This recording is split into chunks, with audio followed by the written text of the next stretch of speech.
may mga binago po. Opo, may binago po. Si Bianca po ang mag-explain.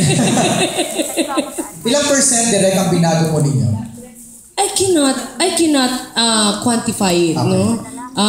The changes needed to be made para kasi alam naman natin na yung libro mas teens yung market niya. Tapos if I'm right, no? Ang movies ko naman medyo mahina sa teens.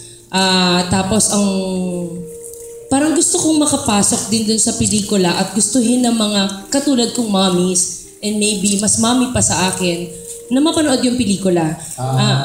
So we had to adjust the kwento, we had to add a little, we had to change something para mas lumawak yung kwento. Si Bianca would help me explain. Bianca, ayan.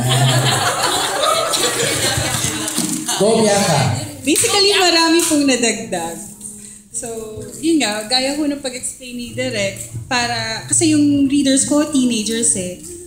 So, pagka-movie, di ba, mas maganda kung mas wider yung audience, mas makaka-relate yung mga mommies, yung mas mommies pa sa mommies. Kaya, ayun. Without sacrificing the core, yung talagang main plot or kwento ng ano.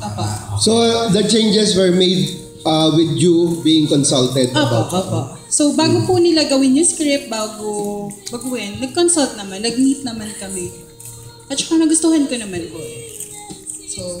So, I suppose yung pinalawak yung backstory ng families nila. Ganun ba yun? Carmi? Yung pong pinalawak sa kwento, niretain namin, in-honor kasi, ang naging process po kasi was, after we read the book, we met with Bianca.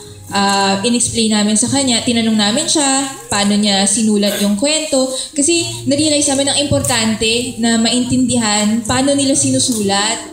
Kasi di ba bago yung element na sa Wattpad, sa mga candy mag na nagagawa yung kwento. Apparently, pag gumagawa pala sila ng kwento, parang daily update. Parang journal? Parang journal, di ba? So parang yung mga kwento nila, by day na nagpo-progress, di ba? So parang ibang-iba siya pag gumagawa ka ng kwento para sa pelikula. Kasi di ba pag sa pelikula, meron kang focus, iisang focus ng kwento. So, kinailangan namin pong mag-meet para ipag-merge yung dalawang mundo ng libro at saka po ng pelikula. In-explain namin sa kanya ano yung needs kung paano gagawing kwento pang pelikula. And ayun, doon namin na-expand yung characters, hindi lang po backstory, pati po yung plot ng pelikula. Malaki po yung na-expand. So, I would like to ask the other members ng cast kung ano yung respective